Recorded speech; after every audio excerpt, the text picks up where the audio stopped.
Hi, this is Dr. Kimberley Linert, author of Visualizing Happiness in Every Area of Life and host of this podcast, Incredible Life Creator. And today, my guest is Miss Betsy Sloan. So, Betsy Sloan is a former LPN and preschool teacher's aide. She is now educating people about Alzheimer's through her podcast, Chatting with Betsy. She has firsthand experience with this disease as she has helped her family through it. Welcome to the podcast, Betsy. Thank you, Dr. Kimberley Linert. Is that how you say your last Yes, name? yes. Uh, Very honored to be on your podcast and share Matt's story. If I may show, this is my husband. Or I don't like to say late husband because I feel like he's still with me, but in Right. a different way. Mhm. It might sound kind of woo-woo. Yeah, so tell us about you and, your story. And I know you have so much to share. Yes, I'm from New Jersey, as you can tell by my accent. And when I was 4 years old, my mom had pneumonia, and I decided then I wanted to be a nurse. I was always a natural born caregiver, mama bear, Mm. very protective of my loved ones. I have a cute story. I was very tiny. I'm a petite person, and my older brother, he's 4 years older than I was.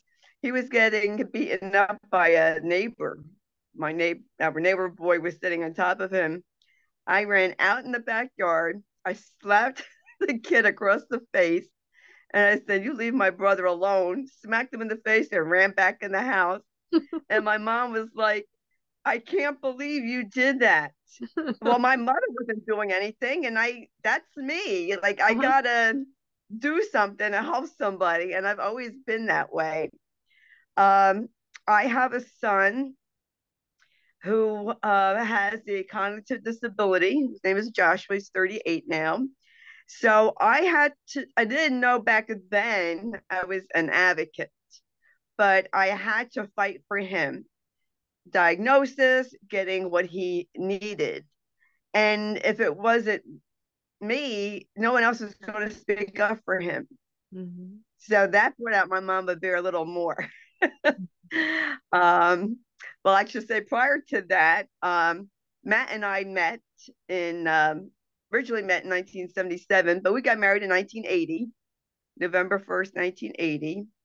And we were married 38 years when he died. But Matt's mom had Alzheimer's. Um, didn't know what that was. I was a licensed practical nurse. It wasn't taught back, when I was going to school. It was called different things. And I didn't know what it was. I didn't know everything about it. I didn't know about hallucinations, sundowning, personality change, paranoia. And the information 20 years ago was not available like it is today. Kind of envy caregivers today because there's so much information available. And then my dad was diagnosed with dementia. I didn't take care of him, but I did take care of my mother-in-law for 5 years where we had to place her. It was not a fun time in the Sloan household. Uh, Matt was in denial. We fought because I wanted him to step up and take care of his mom, and she needed more care than what we could give her. He didn't want to see that. It caused a rift between us. And eventually it got back on track. And then Matt got diagnosed in 2010. Mhm. And that's a story. The doctors didn't want to say he had Alzheimer's. Yet the company doctor said they saw things going on at work, Dr. Kimberly, that he was forgetting how to do his job. He wasn't doing it. And how old was he then? 56. So that's very young. Yes, yes, you could Yeah. get Alzheimer's young. Um, and I had intuition Matt was going to get it young, but I didn't think he would get in his 50s. Um, and I was seeing things at home, and they were seeing things at work. What I was seeing at home was he didn't know his way around town. He was driving between two lanes. He didn't know where the recyclables go. Um, it was very odd, and he would forget appointments.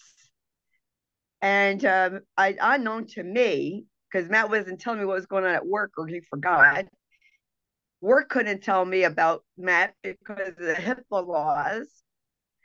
So I took him to the doctor, neurologist.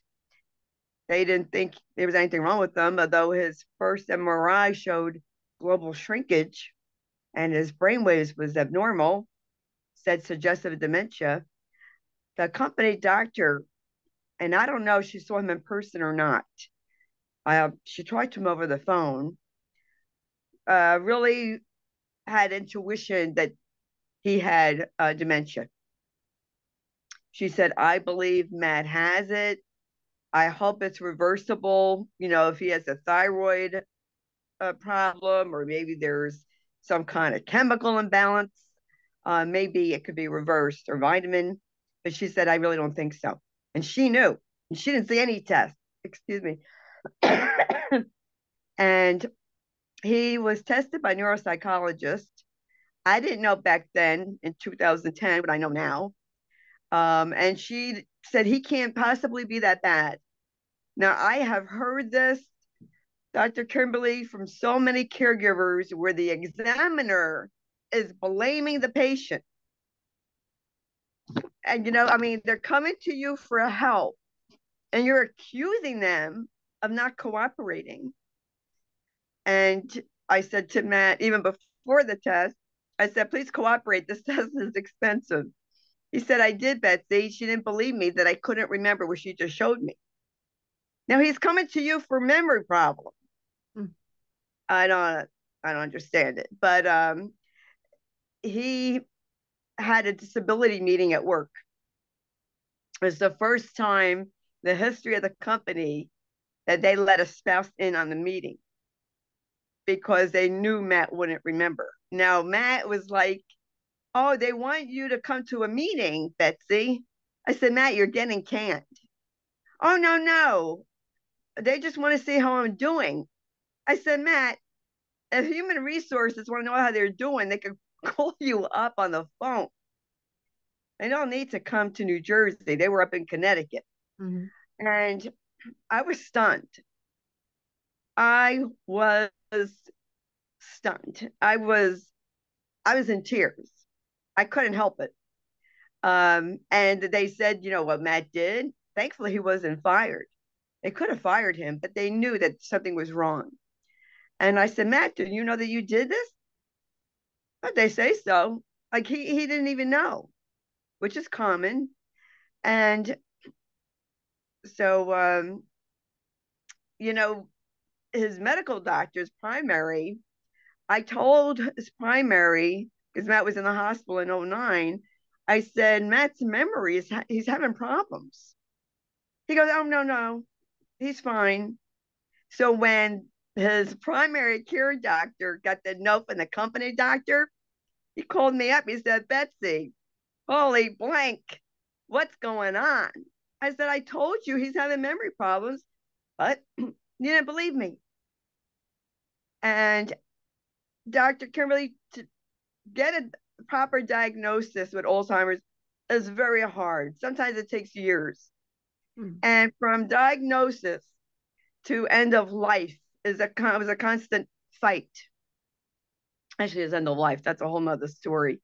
But, you know, you have to be an advocate. And I became emotional, an advocate and an activist.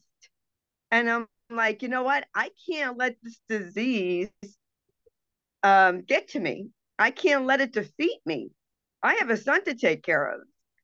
And I was so mad with the medical community, frustrated, because they didn't listen, didn't believe us. Then when I bought my first smartphone, I was old school. I had a flip phone. I went in my car and I started to do videos. I said, no one's going to listen to me. Why not? And I would put them in different support groups that I was in. 2014, I joined Facebook, and I went crazy joining support groups because I didn't have any for 14 years. And I was like, wow, people feel the way that I do.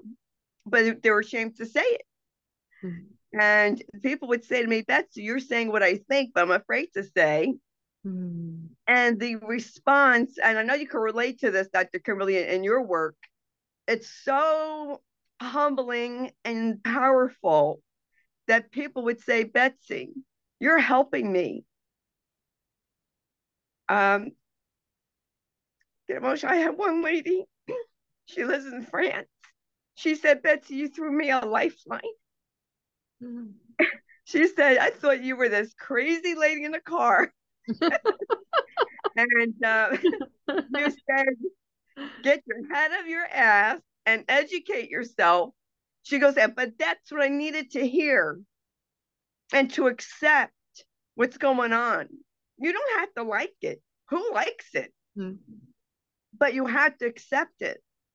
Life is changing and we don't have control. We only have control of how we react to it. And I was in a very dark hole at one point. I don't know why. I was idealizing about the railroad tracks at work. How did they feel in the winter versus the summer? Now, I never would have committed suicide. I would never have left my family. But it scared me. And I said, you know what? I ain't getting out of this hole. I'm not going back in it. I went for counseling, and I highly recommend counseling for anyone who's listening. There's no shame in it. Let's stop the stigma.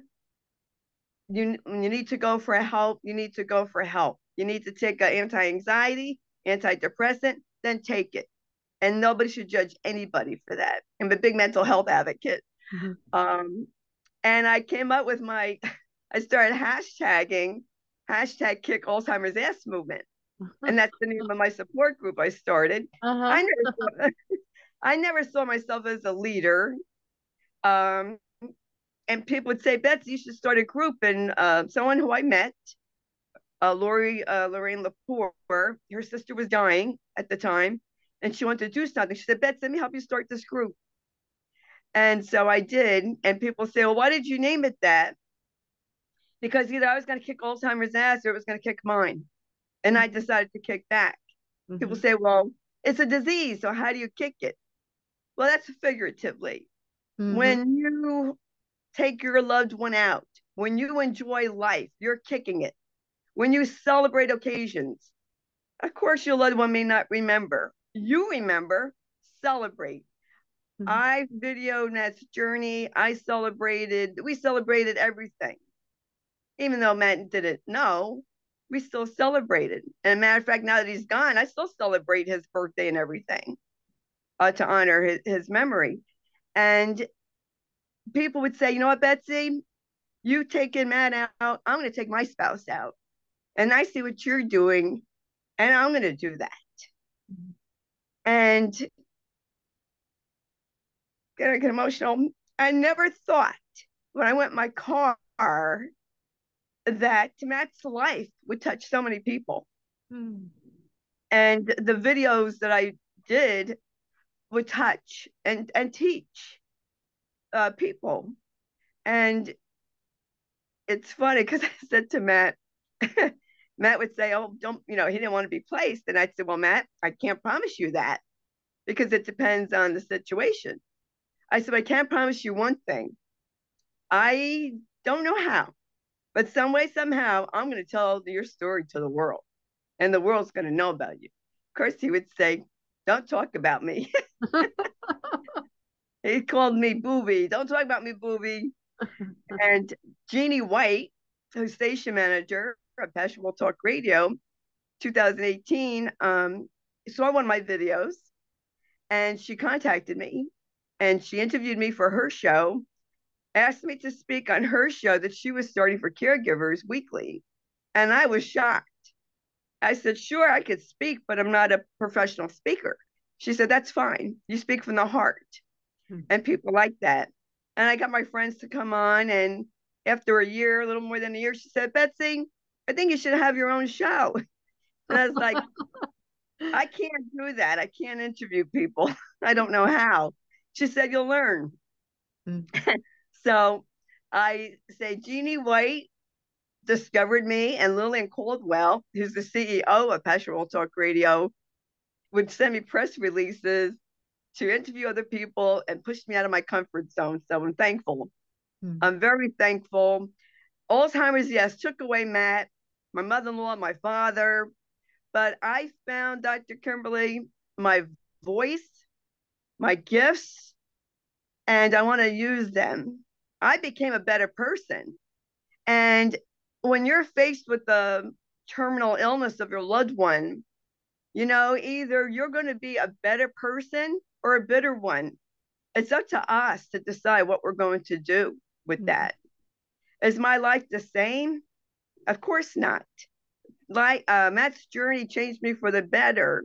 Losing Matt, I can now relate to people who've lost a spouse. I couldn't do that before. And do I, still cry and get sad? Yeah, I miss Matt, and I'll always miss and love him. But I am honoring his memory and I'm honoring his life. And we celebrate I buy a cake, we celebrate his birthday, um, Father's Day, my anniversary, I celebrate. That's another thing, Dr. Kimberly. I like to think of myself as a trailblazer. I started taking pictures of me celebrating my anniversary without Matt, wedding pictures, and Father's Day. And then I saw other people doing it. I said, your loved one lived this on this earth for whatever, how many years. You don't have to forget about them. Show their life, honor your marriage. How do you forget that you were married? Mm-hmm. Are you just supposed to forget that when they die? No, your love doesn't die. Mm-hmm. And so I like to think of myself as a trailblazer. Mm-hmm. That is just so beautiful. That is so beautiful. So just to kind of backtrack a little bit, um, let's say someone thinks that a loved one might have Alzheimer's. What are the signs that we're looking for? Well, everyone is different, but if your loved one, say, is driving and they don't know their way around town, that's a big red flag. Driving in between two lanes, not seeing the stop signs, not seeing people cross the street. Thank God Matt didn't hurt anybody. Um, Forgetting how to do their job, forgetting where things are in the house, what things are used for. Personality change sometimes is very common. Like my mother-in-law went from quiet woman to a witch on wheels. She was, and I didn't know that was part of it. People like my mother-in-law accused me of stealing. Very common. I didn't know that at the time. Um, and I would highly recommend, if you yourself are having memory issues or your loved one, don't put your head in the sand. Go get screened, talk to your primary care doctor, get a referral to a neurologist, see more than one if you have to, if you don't agree with their opinion, and it's okay if you don't. And when you get that diagnosis, educate yourself about it.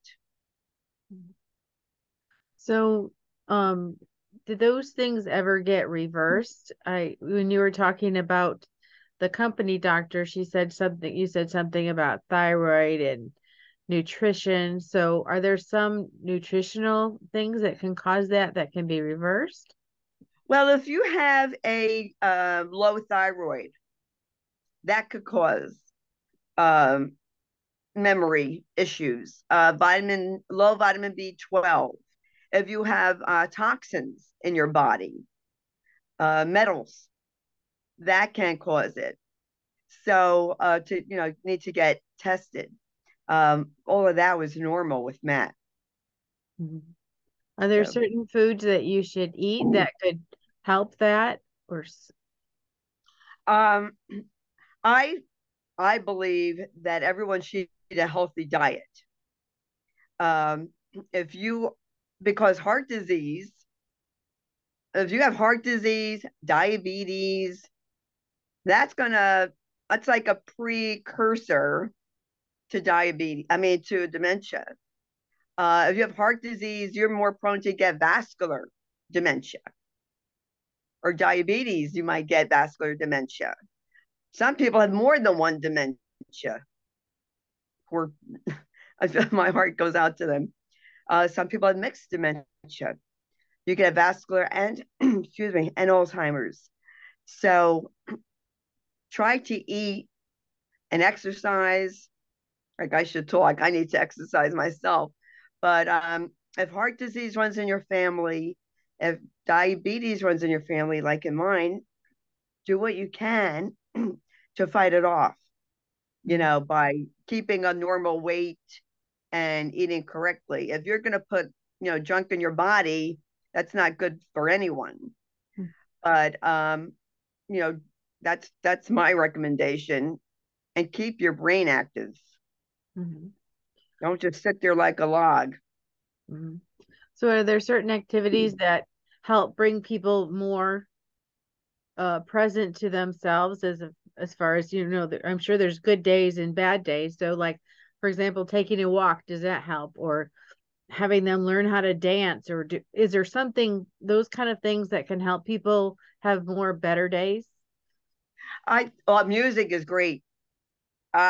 Music is known to really help people who have memory issues. When Matt went to the dental hygienist, I said, put on Johnny Cash. He loves Johnny Cash. And he was pretty good.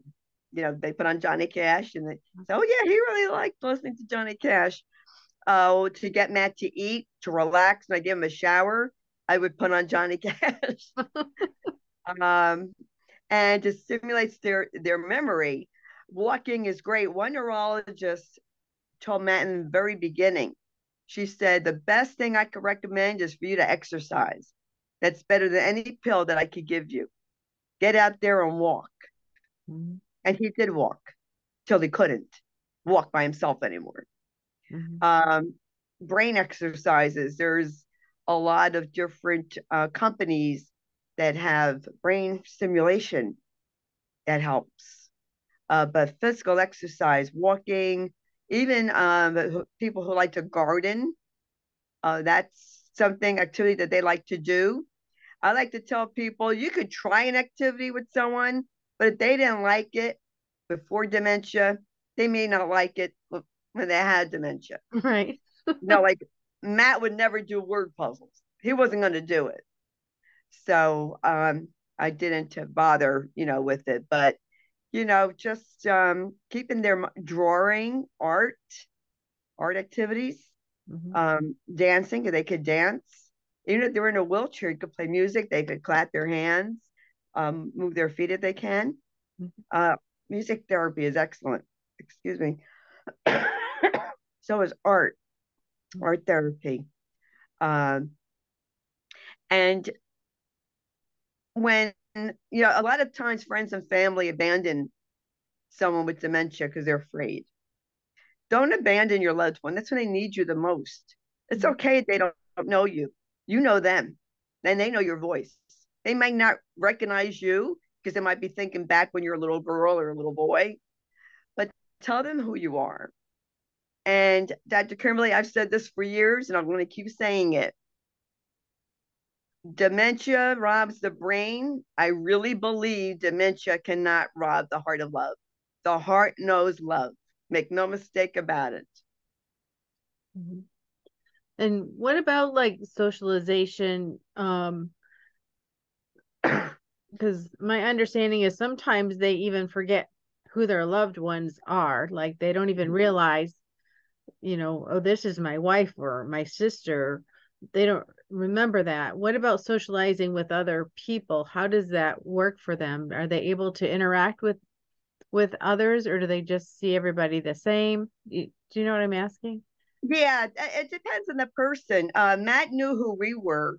Sometimes he got confused, and he didn't know, but most of the time he did know who we were. Now, for some reason, he called me Booby, but he called Josh Josh. He knew. My mother-in-law, she did not know who Matt was, and she probably didn't know Joshua's name, but she knew that she loved him because when Josh would visit his grandma, her face would light up like the 4th of July. And she would smile and her face brightened up. So they know by your voice who you are. I believe that. In my experience, it's been that way. My dad, the last time I saw my dad, he didn't remember having a family at all. I said, I'm your daughter, Betsy. And he said, you're full of blank. I don't have a family. And yet he remembered his childhood dog. Go figure this disease out. Wow. And when you said that, my heart just felt like a stab, just like a stab. I can't imagine going up to my father and saying, hey, Dad. And he's like, you're not my daughter. I just, how, how do people get over that? Or what kind of mind talking do you have to do to get through something like that when your loved one no longer remembers who you are? It's tough. It's very hard. It's heartbreaking. I felt really bad for my father more than I felt bad for myself. I felt really bad. I said, you don't remember Carteret? You don't remember, I mentioned my brother's and then my sister's name. He didn't remember. And I really felt more bad for him. You can't take it personal because it's not personal. It's their brain is dying. And that's what you have to realize. And it's difficult because, they could be Jekyll and Hyde. Nice 1 minute, curse you out the next. I found that twisted humor helped me a lot. Okay. Twisted, got to keep your humor. And I'm so glad Matt kept his sense of humor. Towards the end, Matt would say, he would go 1 minute, oh, I love you. You guys help me. Thanks for helping me. The next minute he's cursing us out saying we don't do anything. You effing blank blank. And Josh and I would just look at each other and I'd be laughing through my tears. Because what are you going to do? You can't do anything to stop it. A nice one time Josh said to his father, he said, hi, Dad. And I'm Josh. And Matt didn't remember him at that minute. He didn't remember him. He goes, no, you're not. You're not my son. And I just saw Joshua's face. Shoo. Oh, yeah. And Josh felt so bad. And I talked to Josh and I said, Josh, you know that your father does love you. That's Mr. Alzheimer's rearing its ugly head. But your father does know who you are deep down. He does know. But at that minute, he didn't know. And I believe, Dr. Kimberley, that, our children, no matter what their age, it's hard for them. Like it's hard for us, a spouse. Let them vent to you. Let them tell you how they feel without judgment because they have a right to feel how they feel and let them enjoy life. I told Josh to go out, have fun. I wanted him to have fun. And he was a great caregiver for his dad. And I'll tell you, my son is on the autistic spectrum. He understood Alzheimer's better than so-called intelligent people. Wow. So, talking about venting and, just getting those things out because you don't want to bottle all that up inside. Are there any tools you've used like, I don't know, journaling, or you said you talked about, actually counseling, but any other tools that, you've used or other people have used to help with that, just moving those feelings out? Yes, thanks. That's a great question. I'm very one for validating your feelings, which was not popular growing up in the 60s and 70s. You did not say how you felt. You did not show emotion. You did not cry because crying was perceived as a weakness, which is not true. And you do not have to be the superwoman or man. I highly recommend counseling. There are people who do journal. I don't journal, but there are people who journal. I went to counseling. I'm still in counseling. And I learned to, my feelings are important. I have a right to be angry if I'm angry or sad. And, the saying goes, what we resist persist. And we have a right to acknowledge our feelings and to say, you know what? I feel sad right now. Um, let's welcome it. Why am I sad? And my psychologist gave me the best advice a few years ago. He said, Betsy, you want to have a pity party? Set your timer for 15 minutes, have your pity party, and pack it up and move along. I tell that to everyone. That was the best advice. That is great advice. I love that. That's for anytime, anybody. And self-care, Dr. Kimberly, self-care is important. That's another part of surviving and thriving during caregiving. I used to go in the bathtub and listen to John Denver music. Mm-hmm. And I meditate, deep breathing exercises. Go for a walk. Self-care isn't necessarily, not everyone can take a week vacation. Not everyone can spend a day at a spa, but take time for you doing what you like to do, what gives you joy, what feeds your soul, and do what brings you joy. And I'm a very firm believer in this. And I say this, self-care is a matter of life and death for the caregiver. That is that serious, folks. Because if you don't take care of yourself, you're going to end up getting sick. And there's a high mortality rate amongst caregivers. And after caregiving, you have every right to enjoy your life. Don't let anyone tell you you don't have that right. You do have a right.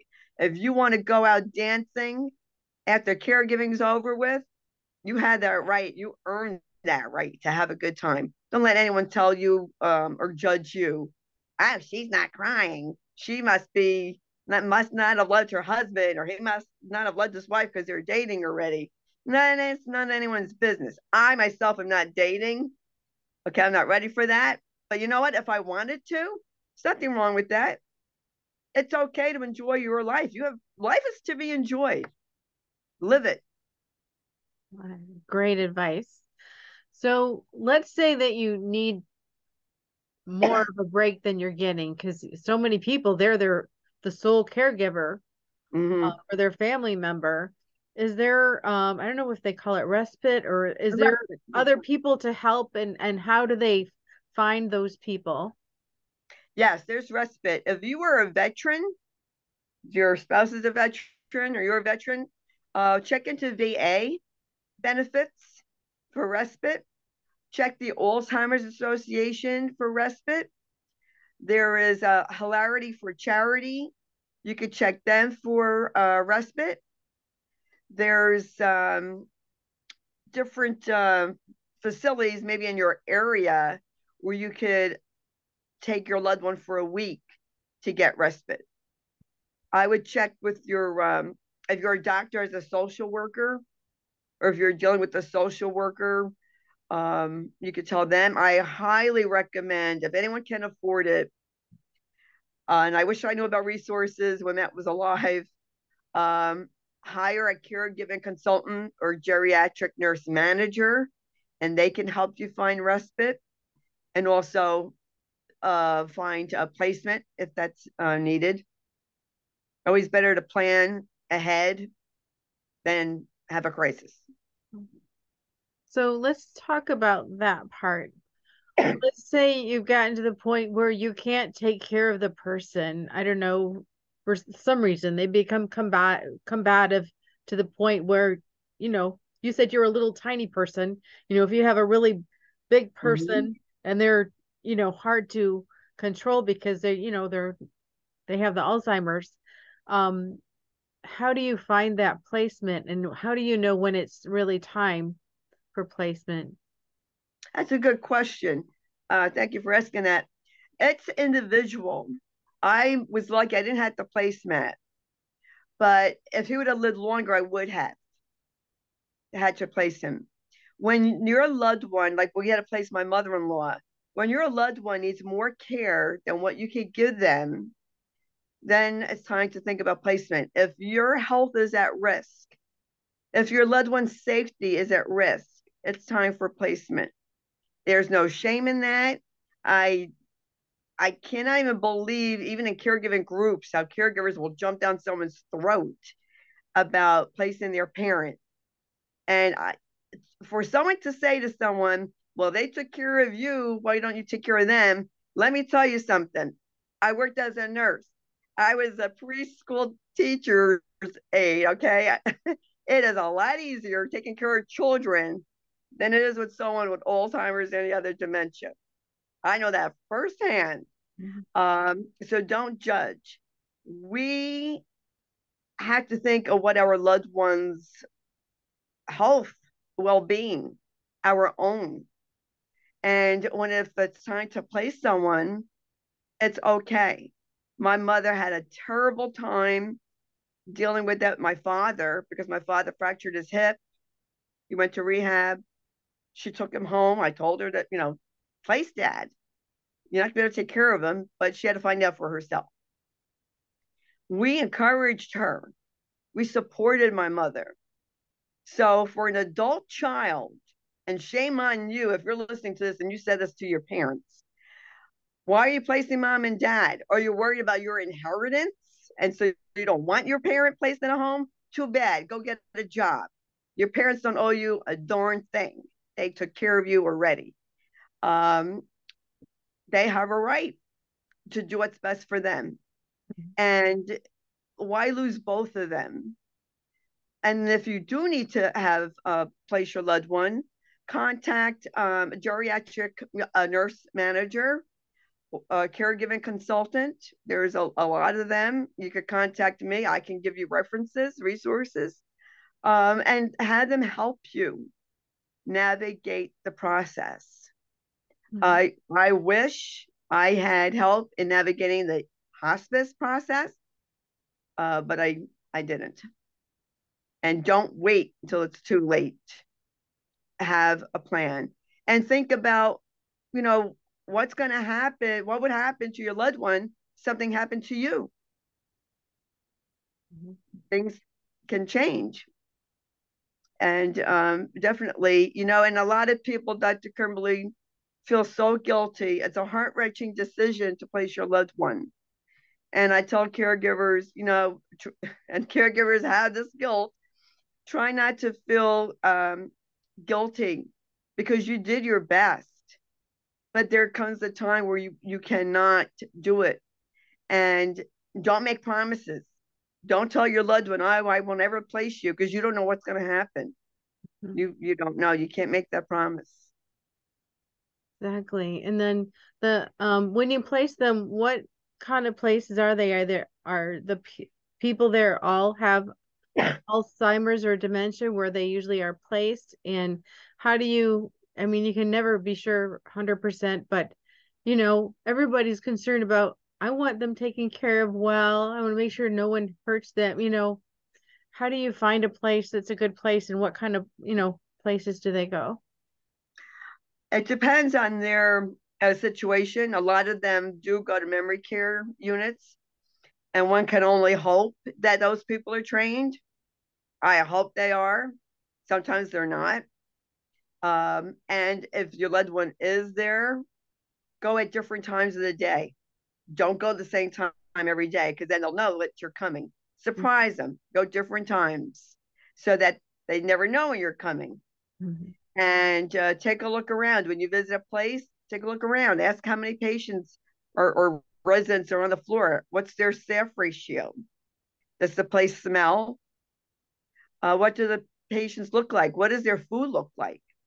Go at a lunchtime or dinner time and just kind of be nosy and look at the people's plates and see what kind of food is being served. Sometimes it's word of mouth.